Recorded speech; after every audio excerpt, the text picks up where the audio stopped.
I'm April Lovett. And I'm Daryl Lovett. And this is Success in Black and White, The podcast where our mission is to bridge the gap between racial boundaries.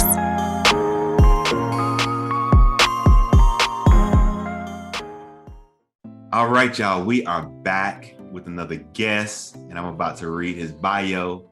So y'all get pumped, get excited. Seneca is a motivational speaker, author, poet, and educator. And he is on a mission to empower young students to overcome barriers in their life by using sports, hip hop, inspiration, and poetry, which he has acronymed as SHIP, to ensure college and career readiness and success. Seneca currently lives in Birmingham, Alabama with his wife, Megan, and 3 children. Oh, I want to make sure I get this right. Tylen, Declan, and Sloan. Seneca has released his new book, Turn on Your Light, Finding the Light Within, November 2020. In 2007, Seneca also published his first book of poetry, Kind of a One, and in 2016, Seneca published his second book of poetry, Stairs to the Top. Let Seneca help you turn on your light. Stay tuned as we jump into this episode with Seneca Wilson. Hey, everybody. Welcome back to another episode of Success in Black and White, the podcast. We are back one more again. We are back one more again. Yeah, we are. And we're not alone. We are not alone. So hold on, let me do this before we jump in real quick. Because somebody asked me and I'm going to do it. And plus I know our guest, and I think it'll kind of transition with our guest. But somebody asked me, they say, why do you say one more again, right? So when we first started this, and we were getting ready to do an episode, I got stuck on my words, and I was about to say, we're back one more time. But in my head, I was thinking, we're back once again. So the way that it came out was, we back one more again. And I was like, you know what? We riding with this. We back one more again. And the reason why I said that and told that real quick story is because of our guests. And you're going to learn a lot about him. We know him really well, very genuine person, very down to earth, and is doing really big things. And we're going to talk about this a little bit, his book, and we're going to go through it and we're not going to go through it because we want y'all to buy it. but we're going to kind of go through some things that jumped out at me. But one of the stories in there that jumped out at me was one of those times where, he was getting ready to give a speech, and he was kind of fumbling through it a little bit. And then he kind of tell you about how that helped, kind of mold him into who he is now. So that's why I wanted to tell y'all about the one more again, because that wasn't on purpose. And no, that's not, any street terminology or slang and that I'm throwing at y'all. I literally made a mistake between saying one more time and once again. But for you all on this episode, like I said, we have somebody that's going to drop some knowledge. We have somebody that is a motivational speaker. They're just a motivator, period. I mean, their energy is just uplifting and inspirational in itself. So for the people that's out there that's wondering who I'm talking about, Seneca, my man, my guy, we're going to turn it over. And this is your show. This is your show. We want them to know who you are. We just here, we're going to ask some questions that we think they'll want to know, but we're going to let you do your thing, man. We feel real confident in you doing your thing because this is what you do. So what we want to know, April. I want to know, I'm real nosy, right? Uh-oh. So, and we know a little bit because we get the chance to read your book. Okay. But we want to know your career journey. So lead us a little bit into like your life, why you do what you do now, and why you're passionate about it. Oh man, that loaded question. And thank you guys. Thank you guys for having me on here. I'm excited to be on your show. I love watching you guys all the time, and I just love the chemistry you have. And you already make me feel like, it's just, I'm welcomed, and, it's just going to have a good time. So to answer your question, like I wrote in the book, it's just people and things that have shaped my life over my lifespan. And so I grew up very poor. I wouldn't say poor, and low income. And so like when I was young, my mother, single mom, she had at the time 3 kids, my older brother and my younger sister. So I'm in the middle. Didn't know my dad at the time, but we moved from house to house. We stayed with my auntie a lot, living in her house, but she had 4 or 5 kids at the time already. So it was a crowded house. But, and we eventually, at some point, we moved into Charles Warner projects. And so the projects, and I mentioned in the book, it's supposed to be temporary housing. So, but we managed to just make it a home. And we stayed in the project for over 20 years. And I'm going to be honest with you, I didn't know, we didn't have much. Because as a kid, it is what it is. That's your environment. That's what you're living in that environment. So at the time, I'm just having a good time. And, when you grow up and you start seeing other people having more and, you don't have as much. And even in the project, there were so many individuals or so many people next door to us that didn't have nothing. They didn't have anything. And so my mom, I talk about in the book, she turned into Mother Teresa, taking care of everybody. Yeah. And so she is a powerful and beautiful woman. And, I have this motto. She shaped me to give as much as I do now. She has this motto where, I say, give more love. And I really get that from my mom because that's all she does, no matter what. She hasn't had anything. And so things that shaped my life, Boys and Girls Club. Boys and Girls Club was right behind my house. Directly, I would bust out the door, go running into the Boys and Girls Club every day. Boys and Girls Club of Jackson County, it saved my life because it wasn't much to do but to either play basketball or to get in trouble, Mm-hmm. And so when the Boys and Girls Club showed up in our neighborhood, it was over from there because we had bumper pool, we had pool tables, ping pong tables, portable basketball hoop, and it was just the members and the counselors. The counselors, they just cared enough for you to do better, or just be there. You know what I mean? Mm-hmm. And so I eventually, one of the things I wanted to do was to go to college because no one go to a 4-year college.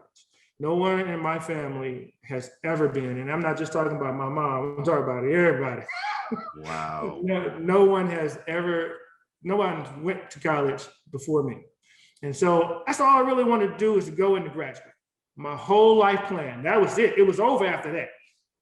Completely over. And I was like, I'm going to graduate. I'm going to change the narrative in my family, and I'm going to change the narrative in my environment because my friends, none of them were going at the time. And so I went to the University of Southern Mississippi to the top and met the guy that actually, why I'm sitting right here today. Chris McGee. Mm-hmm. I don't know if you guys know Chris McGee, big time, legend in NERSA, my dad, my mentor. And so he gave me an opportunity to do something with my life. And so he bought me a $90 blue blazer. Wow. $90 blue blazer to go and to have interviews at the NERSA conference. You guys know about NERSA, right? And so I was at this conference. Before I was going there, basically he was like, what are you going to do with the rest of your life? And I had no clue because my goal is to graduate. Mm-hmm. Possibly go back home and be a PE coach because I love sports, love building the foundation for students. And I thought sports and kids need that foundation through sports because sports can teach you so much. Anyhow, don't want to keep going on and on. Y'all tell me when to stop. Oh no, you Keep good, going. Man. This is good. We are tuned in. Yeah. All right, cool. So Chris, Chris is one of those old school guys. He'll hem you up and put his hands on you sometimes. I can say that now, you know what I'm saying? But it's like, boy, what are you gonna do with the rest of your life? And I'm like, man, Chris, I'm good. I'm living life in college. I'm that dude that's throwing all the parties. I used to have a house. I used to live, I used to rent this house out, and I probably shouldn't go here, but go ahead. Go ahead. We had everybody at the house. This is where you came before you went to the club. Mm-hmm. Oh, you were in that house. Yeah, we were barbecuing. We were playing spades. I mean, doing everything. And so it was a nice time. Probably some of the bad decisions I made when I was in college, because a lot of my money went to the party. I should have been keeping that money. Nobody told me. And then when I did go up north, I'll talk about that later, but I found out when they're up north, they're I won't say they're smart, but down south, we're very generous. Mm-hmm. We gave away everything. Like free drinks, free everything. Food was free. I go up there and went to a party. They were charging $5 for a cup at the door. I said, oh, this is genius. Yeah. Oh, we doing it wrong down here. That Southern hospitality, man. We got that Southern hospitality. That's wrong. Man, I gave away all that money. Anyway, yeah. So Chris introduced me to NERSA. And like I said, I didn't know anything about being professional. I used to have braids down the back of my head. Sometimes I would never, she looked at your head like you had hair. But I used to have braids too, man. I used to have braids. I had the braids. You know how he did back in the days. Hey, but it used to be those days where I couldn't find a person to do my braids. Yeah. Oh man, it was horrible. I would have my hair, it was all out like this. Oh, yeah. I could tell you a small story about Sid Gosselin. I was a building supervisor. I might get in trouble for this, but I was a building supervisor. I promise. It seemed like he never actually knew me until I cut my hair. It's like I would walk around. Hey, how you doing? How you doing? And then one day I cut my hair. Hey, how you doing? It's good to see you. Yeah. Not surprising. Yeah, I know exactly what you're talking about, man. I was an athlete, so we used to have to stay groomed. And I remember I used to get in trouble going to football practice this was in college, without my hair like taken care of. This was back, like I played for Bobby Bowden. And like him and, his mantra and his coach staff, they didn't tolerate that. So like to keep my stuff like on point. Yeah. So it was, and I got to the point where I was like, man, I'm tired of running these gassers and stuff because I can't get nobody to braid my hair in time. So that's when I cut mine off. Yeah. So I turned into a whole nother person when I got my hair cut. But getting back to the story, Chris McGee, I owe him so much because, like he said, he introduced me to NERSA. Was going to this national conference, and I didn't know how to dress. Actually, didn't even have the clothes. I don't even know if I had a button-up shirt at the time. And so it's just he took me to his house. I don't want to tell the whole book, but he took me to his house. Opened up his closet like he had it like he had it going on, which one do you want? And I'm looking, and then he pulled out this blazer, brown blazer, oversized, and it had those elbow patches on it, the suede elbow patches. Now, right now, it could be in style. But at the time, I'm like, I can't do it.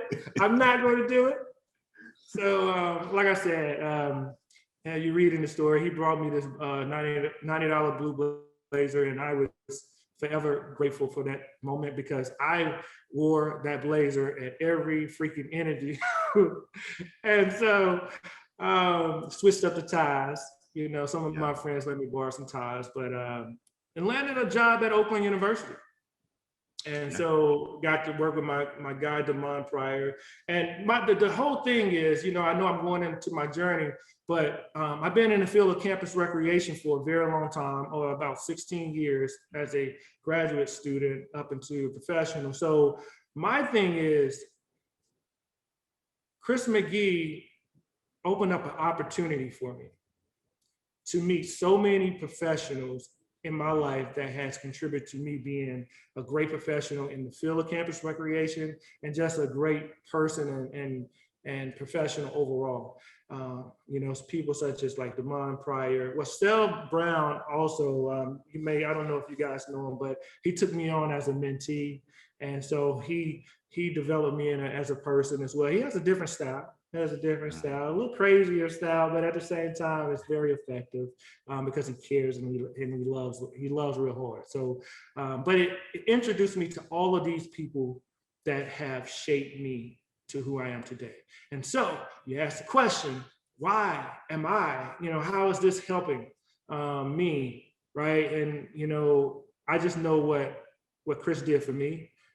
And so I think it's so important to do the same thing for those other kids that are growing up that just don't have a clue. I see so many of Seneca Wilsons walking around on campus. You're like, hey, how did you get here? You know, that. But I'm like, they just need a little guidance, you know, and I just want to be that person to help them in whatever they need. And it's been really good so far. As you guys know, I'm a motivational speaker.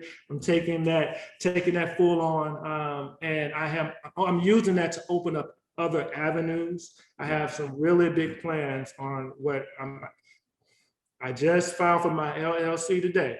So got some really big plans. It's coming, and it's going to be very impactful. And so I'm enjoying the journey, and all I want to do is be able to help people because so many people have helped me. Yeah. Oh my goodness. That's a good, oh man. So as you were saying that, I was like, at the beginning, I said I was going to give the book away. He just gave y'all the whole first like quarter of it. I was like, man, no. But the book is my story. It is. And I'm going to tell you this. Yes, you still need to read it because he didn't give it all to you. That was kind of like a Cliff's Note version because I read it. And as you were going through it, I was like, oh yeah. And because I've read it, like it made sense and I was able to connect some other dots. But I'm going to say this. He's been very humble, y'all. And the reason why I'm going to say this is because I know a lot of what's going on and what he's doing. And he did say that he was a motivational speaker. And I mean, he's speaking all over the place. I can put world renowned in front of it. I mean, he's speaking all over the place and he's impacting the group that he's passionate about, students. Yeah. And I can tell you this, not only is he a motivational speaker, he's an author. He forgot that part.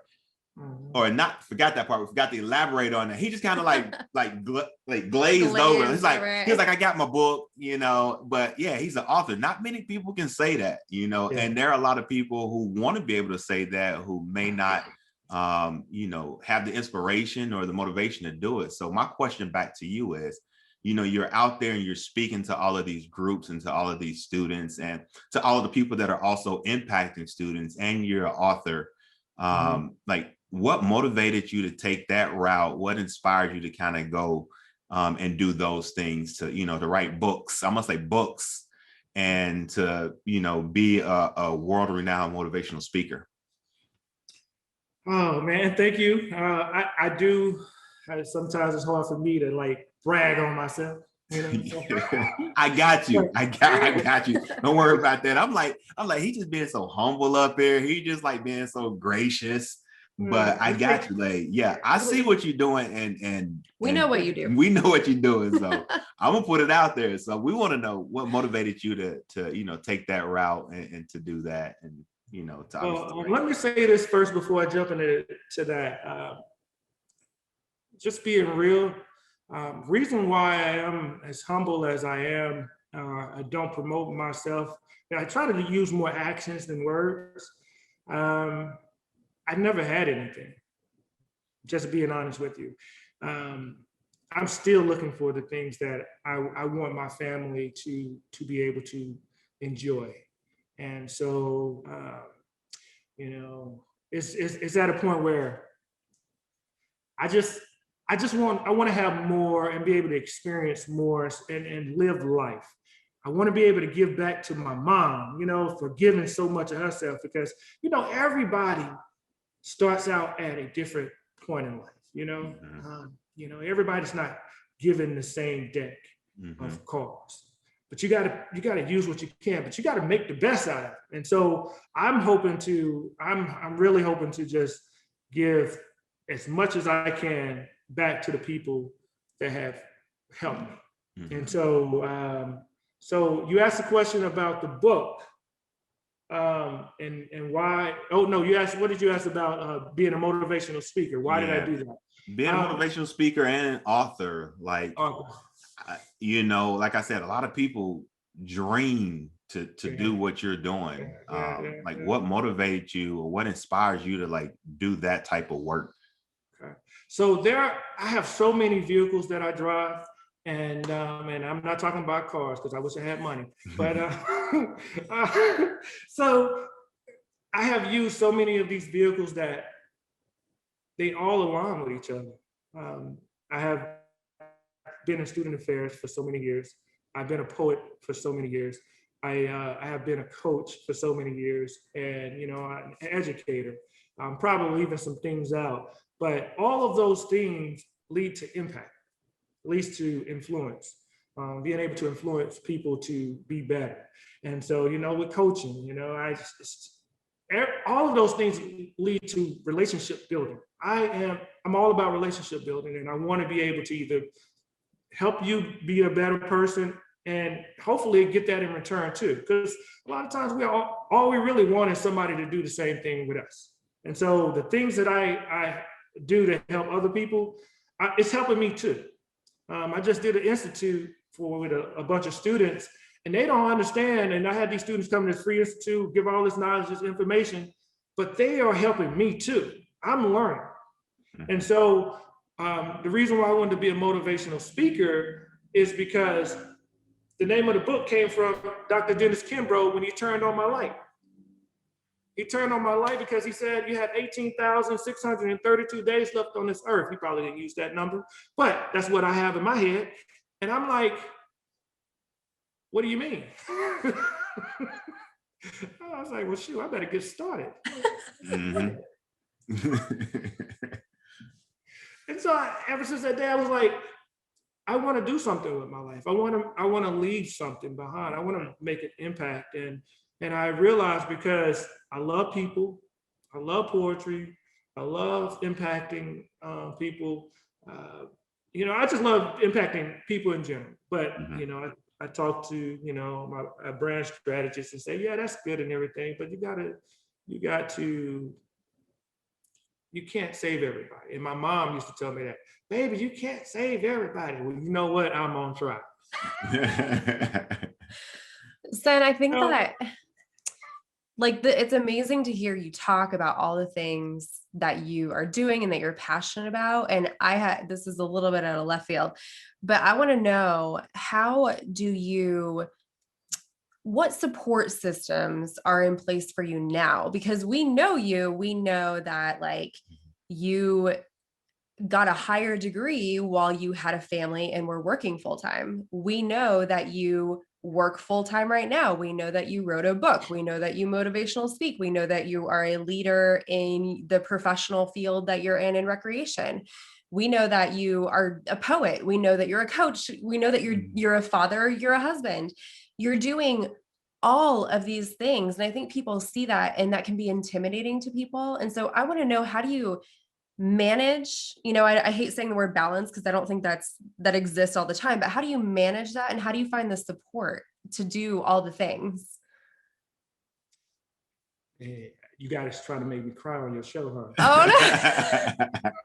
I know what's going on. Like, Jeremy, y'all ain't gonna make me cry on the show. But anyhow, my family,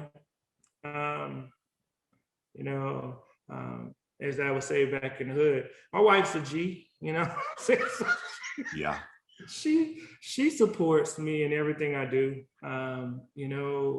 You're right. We do have a family, and doing all of these things does not happen without her, because she, me going out here speaking, even actually doing this interview today on your podcast, is that means she has to put the kids to bed right now. And so for her to make those sacrifices is pretty amazing. And, I credit her for all of that, all of my success, because I can't do this without her. And then just the support of my kids, just seeing their faces, and just being a father is the greatest thing in the world, I feel like. And so that Yay, support we got him. But thanks, Megan, for letting him do this podcast. We got him. But I will say this. I have some really close friends. I don't have a lot of friends, but more of my friends are like my board of directors, or what I call them, are people that are my mentors. Even my friends there, I consider them my mentors and my board of directors. And a lot of times I have to depend on them, give them a call. The whole graduate, just completed my graduate degree, my master's, is a very heavy story. And to be able to do that and to get a 3.9, being kicked out of my previous graduate studies, even though I had a 3.0, I'm gonna sneak that in. I had a 3.0 that kicked me out. Oh, and then 15 years later, with 3 kids, with a full-time job, wanting to pursue my career in speaking, impacting these students. I take on so many mentees. I mean, I don't know how many mentees other people have, but I think I have so many mentees, and I'm like, how do I even have the time? And so, and to complete my master's with a 3.9, man, felt like one of the best moments of my life, because it was one of the things that was holding me back for me getting to where I wanted to be. Not that I need to have it or to go do the things I want to do in life. It's because I felt like I left something on the table. I felt like I was cheated out of. And so I was like, man, 15 years trying to complete it. And it finally happened. And I'm going to give a shout out to the MPA program at UAB. Great professionals there, great professors there that gave me a chance, which they didn't have to. And I appreciate them and they challenged me. It wasn't like it was easy. They challenged me to be better, and I love every bit of that, because that told me too, I wasn't working hard enough. And I learned, if y'all go back in the 4 Ps, you really gotta prepare yourself. Stop waiting to the last minute to do what you want to do in your life. Because the thing is, you're going to get those results. You wait to the last minute, you're going to get average results.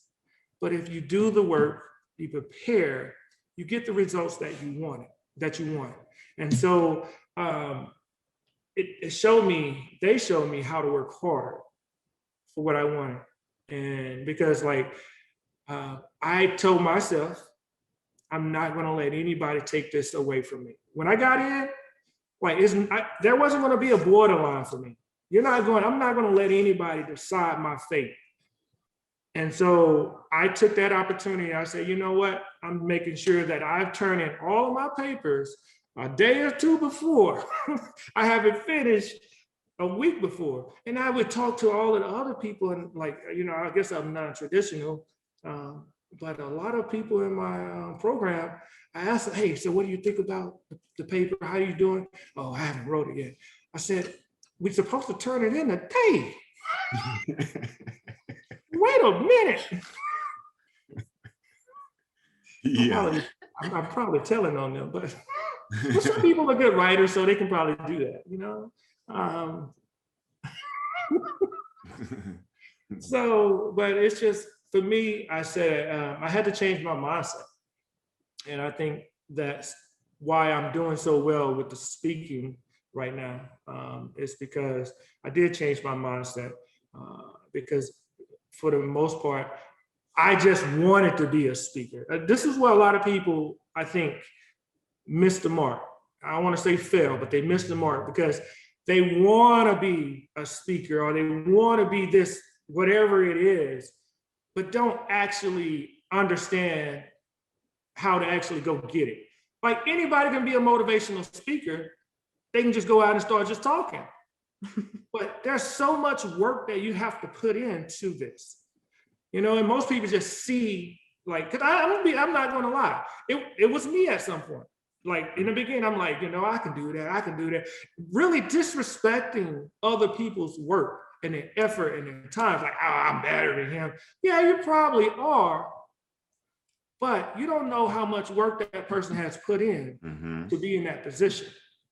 And so, it's all about the preparation. It's all about doing the work, putting it in practice, being stubborn about your goal and where you want to be. That's that persistence, is that thin line between greatness and good or average. I tell my son this. I have my 13-year-old son. His name is Todd. I love him to death. If I tell you go in to hit 10 free throws, you don't leave until you hit 10 free throws in a row. That's being excellent. Because the thing is, if you stop there and don't try, you're never going to push yourself to be better. And then the last P is performance. Everything is natural. You don't have to really work for anything because it's natural. If you do the work, you're going to perform. I'm getting into my speaking. I'm sorry.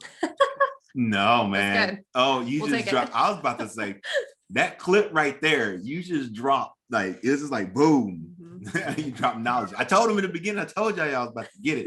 He just dropped knowledge on y'all just now. I ain't say nothing. I was trying to keep my face together so that I didn't cue you, that you would get it to the people. You know, I was just like, go ahead, serve them up, man. Serve them up.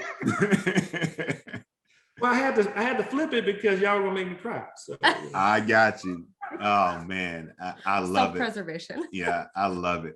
And one of the things that actually two things. Well, I took a whole lot from that, but two things that I'll bring up right now is the fact that you didn't stop. You didn't get discouraged after the 15 years. I know, and I'm speaking for myself now, like 15 years, I'm like, I'm good. I don't even need it no more.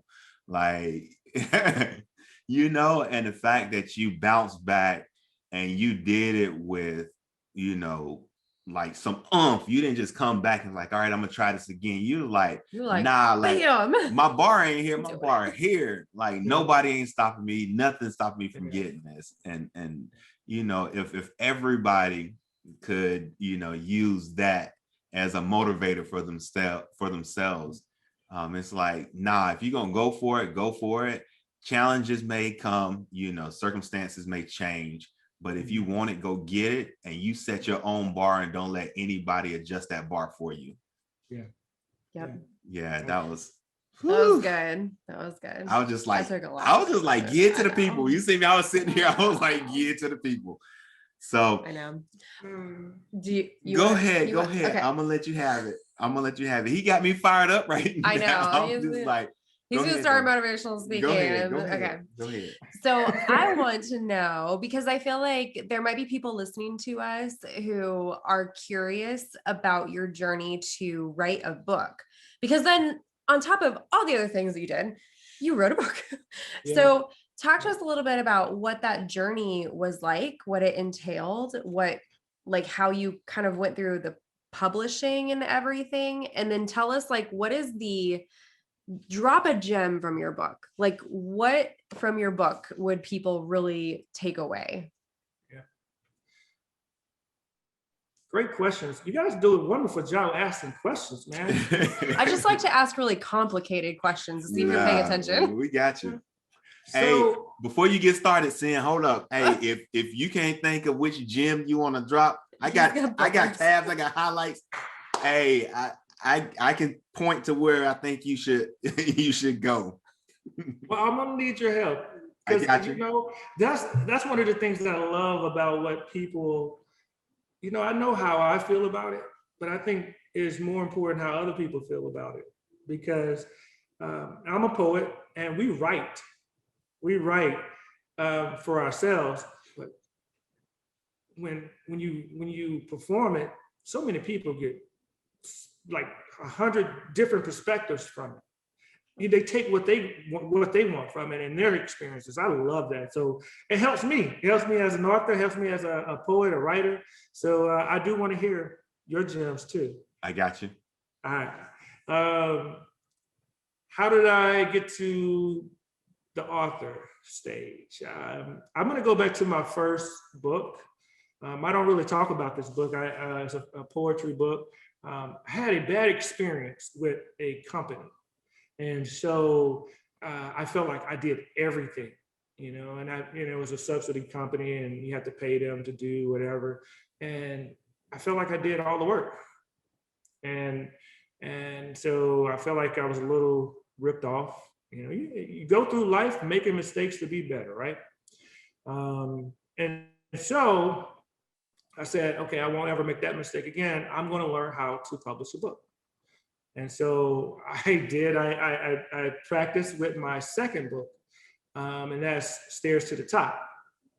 And so that book is a poetry book, a collection of poetry. The first book is a collection of poetry as well. And so I wrote it, was very green to the process. So the content, layout, all that good stuff, it's all over the place. It still looks nice. It's all over the place. I learned that, you know, I need to get a person to do the book cover. I did my own interior layout, which I should have let somebody. I learned from this book, don't you ever touch interior layout again, you know? And everything that goes along with it, as far as like getting an ISBN number, as far as getting it copywritten, as far as what other things. There's so many things involved in. One of the hardest things, especially with this book right here, was just doing it all by myself. But I had to practice. And so the first thing I did was got a person that I trust and I know that they had the quality of work, was to do the book cover. The book cover and the back of it. This book cover changed about 3 times, I believe. The first one I put it out to the people and say it was me in a suit. I was looking all dapper and everything, looking good. It was old pictures too, when I was like 30. I don't talk how I'm only 31 now. So, but I was looking good, had the suit on, and then somebody said, "Hey, I thought your target was high school students and college students." I said, "It is," because everybody was like, "That's fire! That's a fire cover! This is nice! Oh my God!" And I'm like, "Yeah, that's right." And then I was like, "It is high school students." He said, "Man, you got to cut that. You got to cut that suit." I was like, "What? Wait a minute! I just paid all this money to get this book cover." But the great thing about my book cover designer, he was, you know, he's awesome. He did my branding, everything, website, cold dude. David Ennis is his name if you want to reach out to him. 7 Brand. Anyway, 7 Brand. So I got him to do that, and working with a few people, I got some connections to an interior layout person.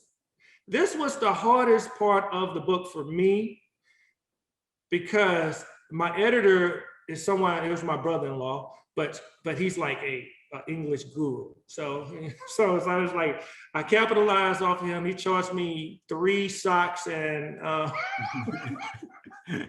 no, I took care of him though. He did a wonderful job with the book.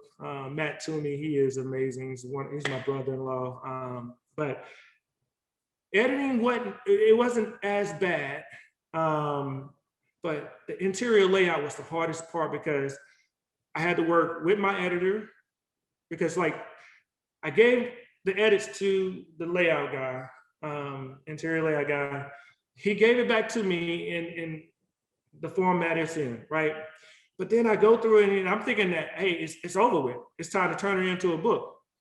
And if I didn't read the book over again, oh my God, I had to read the book 100 times because he had a whole new chapter in my book.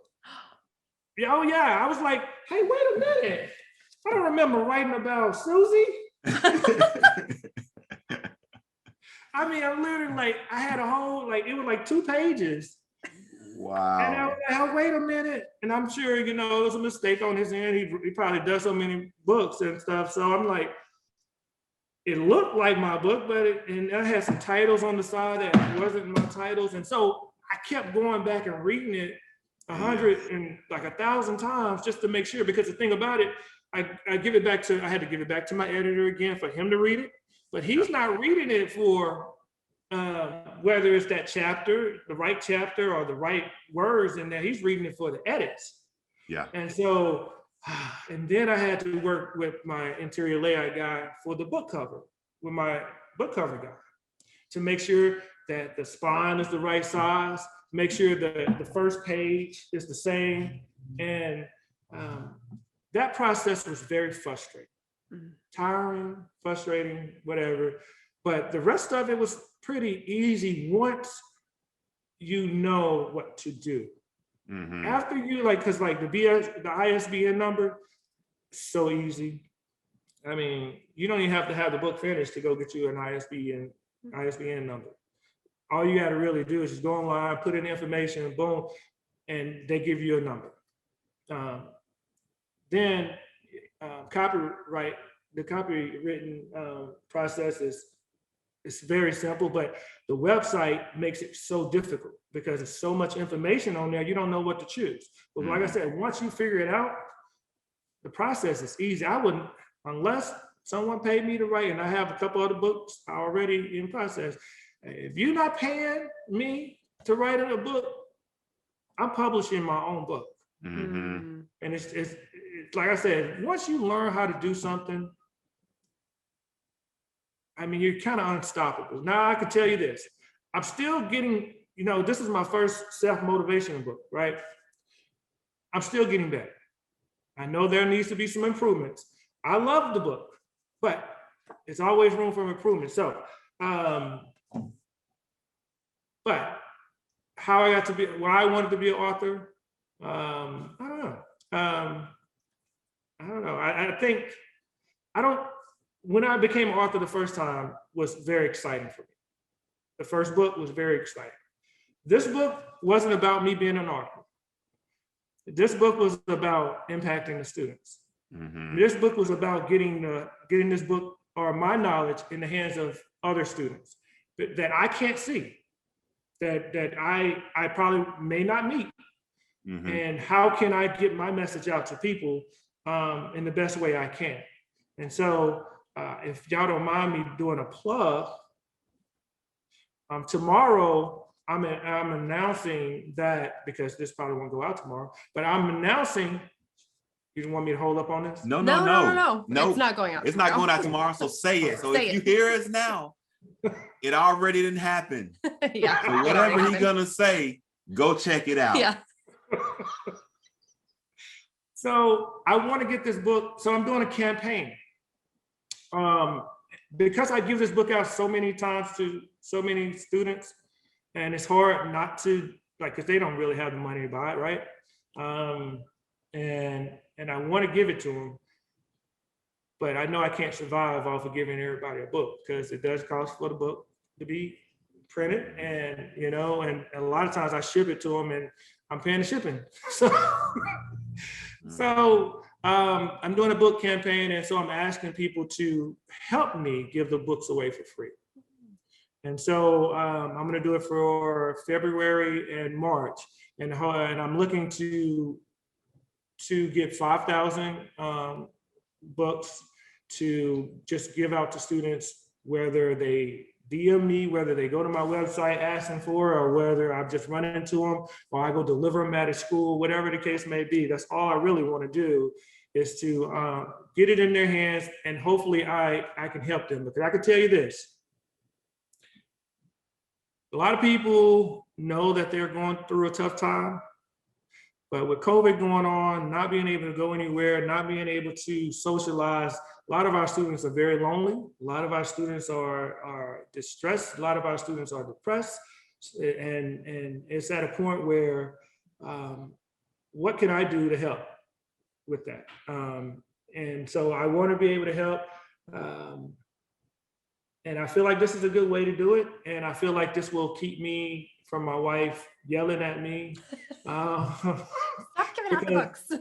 Like, stop giving out the books. Mm-hmm. You say you want to be successful, but you're giving all away your books. You can't do that. And so, well, do this because this will come out after you've made the announcement. Okay. So if people are interested in, will this be like people can purchase books for students that you will give away to them? Is that how this works? Yeah, so on my website, it's called Create the Possible, the name of the campaign, Create the Possible. You can go on my website, and I have some donation links. So there's a tier where you can buy one book for $16.99. That's the price of the book. 10 books for $14. 25 books for $12, and 50 books for $10. And so basically, like, if you do 50 books, it's $500. Mm-hmm. If you do 25, I think it's like 300, 140 for 10. Or you could just go on there. Let's say, hey, you don't have enough to buy the book, right? But you just want to donate to the campaign. There's another that you can just say, hey, I want to just donate $5. That would help too, because and so what I'm doing on the website too is keeping everybody updated. And I want to be able to put the school that the student comes from on the website. Hey, this book went to such and such at this school. And then and so I have already donated the first 25. I haven't donated yet, but I bought the 25, or I'm giving out the 25 books to 25 students. And so, and I'm looking for everybody to help join in. I have one donor that has bought 6 books. And then I know a couple other people already said that they were going to join in. So I'm excited. And I just want to see how many, see if I can reach that goal of 5,000 for March. Oh, that's so cool. That's awesome. And your website is going to be in our show notes for the audience. Yeah, everyone that's listening, we will drop the website down there. Appreciate you guys for that too. Yeah. So I'm gonna jump into this gym real quick. Okay. All right. No, let me give yours first, and then I'm gonna come back and tell you what I took from it. And I also want to give you a little bit more credit than you're giving yourself. I know the book is for students. I read the book, and the book is for anybody that also works with students or that are looking to impact students as well. So I know that he's saying the book is for students. If you work with students, or if it's a part of your calling or your mission to impact students, you can get the book too, because the way that it is written is it's very inclusive. And what I mean by that is he shares stories. He not only does that, he shares opportunity for reflections. And not only that, he shares input and insight from other people. Like he covered, like, it's so crazy because when I was reading it, I was going through it. It was like I was expecting to kind of go through and to get story and, and then I was like, oh, dang, he got me like checking myself. Like, let me think about this for a second. And then not only that, it was guidance also provided. So if you work with students, if you impact students in any way, this book is also for you. And I'm gonna do a pitch for you. I'm gonna do a sell for you. If you work with students, I say you get a copy for you and get a copy for all your students, and y'all go through it together as a workbook, because there are opportunities for, like I said, reflection. There's an opportunity for conversation, and there's an opportunity for guidance, and then, most of all, helping the student turn on their light. So I want you to tell us, your gem, something that is in here that people want to know. Share it with us, and then I'm gonna tell you where I got my finger marked at right now. All right. Well, I will say this: you are absolutely right, and thank you for that. I do know the book is for everyone, and so I try to stay in that mission. Well, I did it. I said it. But to be honest with you, there's, like I said, there's so many opportunities to learn, and I think that's the gem for me, is that if you're open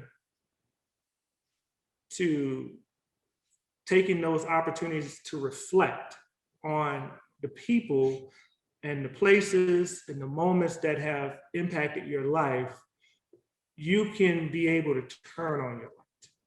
Because I talked about the last chapter. I'm not going to give that away, but the last chapter it's very important for anybody, not just a student, but anybody that want to find their light, find their purpose.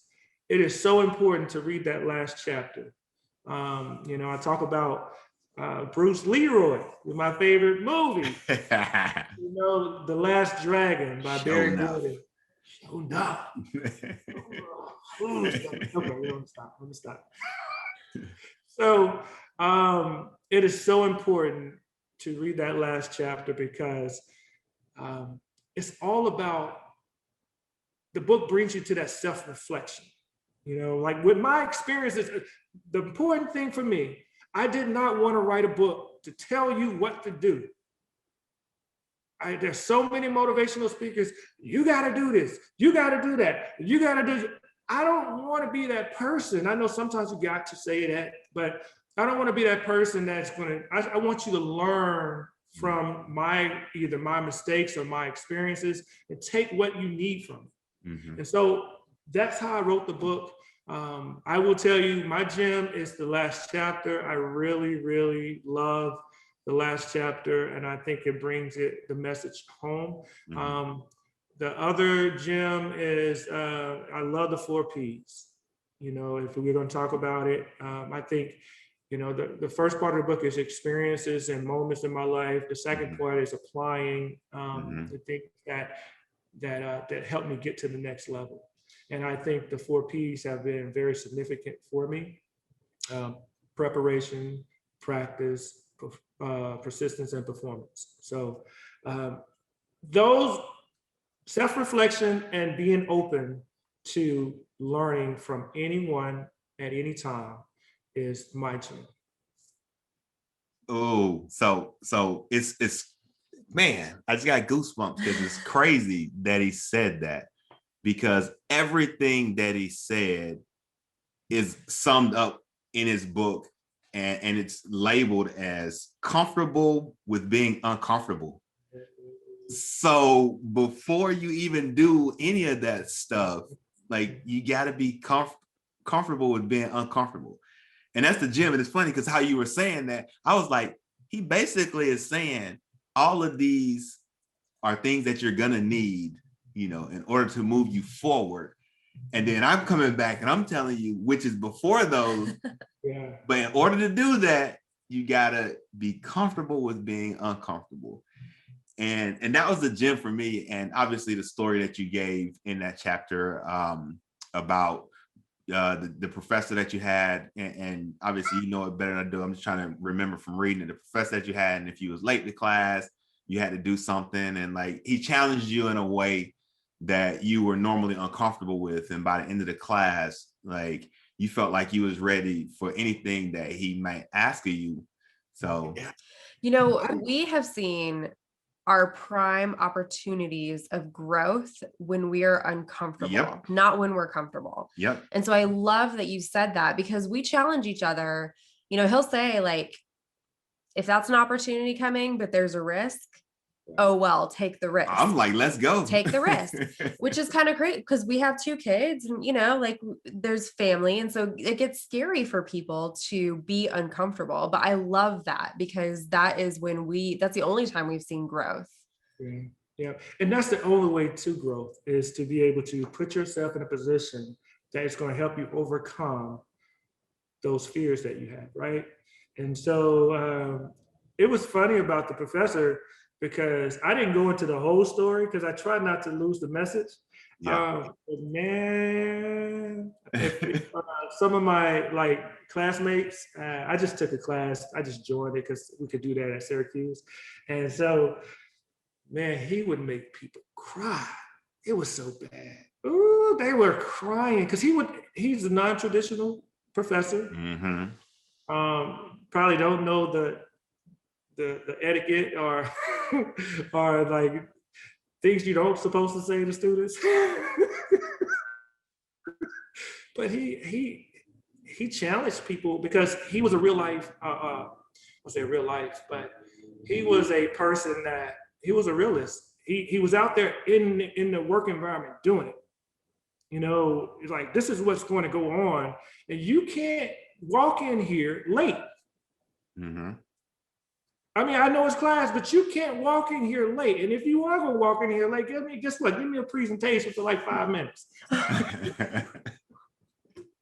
You know, so it was funny, but I love that too, because I was just on the phone with a mentee, connected with me for the first day today. He just reached out to me, and I was like, I guess I'm your mentor now, because he was interviewing me. I was like, why are you interviewing me? Guess he was wanting to know if I'm the right person. But I told him, I said, that was one of the biggest things, is putting yourself in uncomfortable positions. Because he asked me, how do you develop confidence? That's what the question was. It's like, so I say, to be honest with you, I struggle with it every day still. I say, not with confidence, but more about self-doubt. You know, because it always creeps in your head. And I say, but what I have in my phone every morning is, you are good enough to do what you love. And so I remind myself that I am good enough, right? And then I said, but putting myself in uncomfortable situations prepares me to be confident into whatever I want to do in life. Because like, even with today, you know, I have never really participated in a podcast. I have, you know, talked live with other individuals. I don't know if it was a podcast or not, but this is like, you know, I mean, I'm on here with Mr. and Mrs. Lovett, you know what I mean? The real deal. So I was a little uncomfortable, but I know I have been in this position before. And so, and I told him like this, there's so many artists out there, like Beyonce. It's just because she's this person doesn't mean she's not like nervous right before you go on. But like, because you've been in those moments, when you get in it, you're in it. And that's how you make yourself comfortable, because you know you've been in an uncomfortable situation before, but now I know how to handle it a little bit better. So thank you for that, Jen. Yeah. Thank you.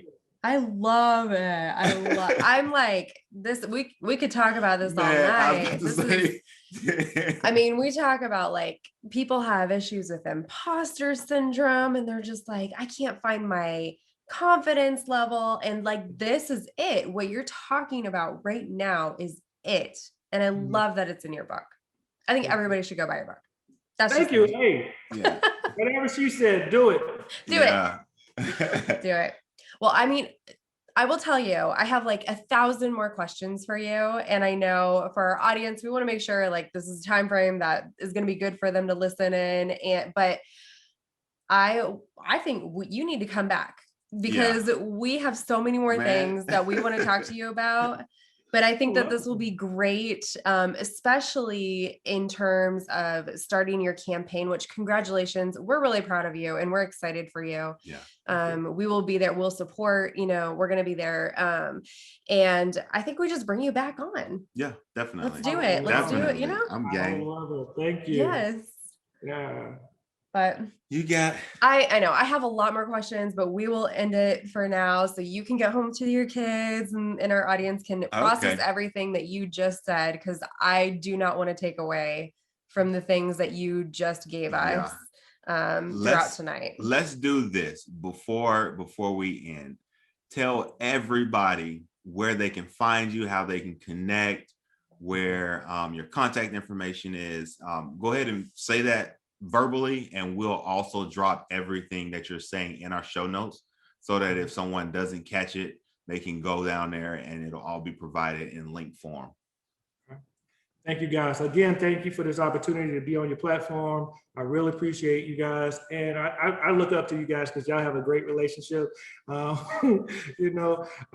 Makes me and my wife feel great to see you guys doing what you do. So my name is Seneca Wilson, obviously, but you can find me on senecawilson.com. Everything is on that, but my social media, everything is Seneca Wilson 31, right? Seneca Wilson 31. Follow me on Instagram, follow me on Facebook, follow me on, I actually just got on TikTok. I'm on Twitter, but I started my Twitter over, so I need a lot of friends. So follow me on Twitter and LinkedIn. I'm on LinkedIn as well. So Seneca Wilson, it's Seneca Wilson 31 on there as well. So I have my book, Turn On Your Light, Finding the Light Within. And I promise you, you're going, like Daryl said, you're going to find a lot of gems in here. And I think it's going to help. Well, I know it's going to help you get to your purpose, help you try. I know it's going to turn on your light. So support. It is Black History Month, and they talk about support Black authors. So I am one. Yeah, we all about that. We all about that. So, and I have apparel on my website, which with the Seneca Wilson logo, hats. You can't get the polos. Maybe later on, but I got some t-shirts, some hoodies or whatnot, and just getting the brand out there. And I have these Turn On Your Light shirts, which I love, and I would love for you guys to support and rock with me. So cool. Awesome. We appreciate you. Yes. All right. Well, until next time, we're out. Bye. Bye. Thank you guys.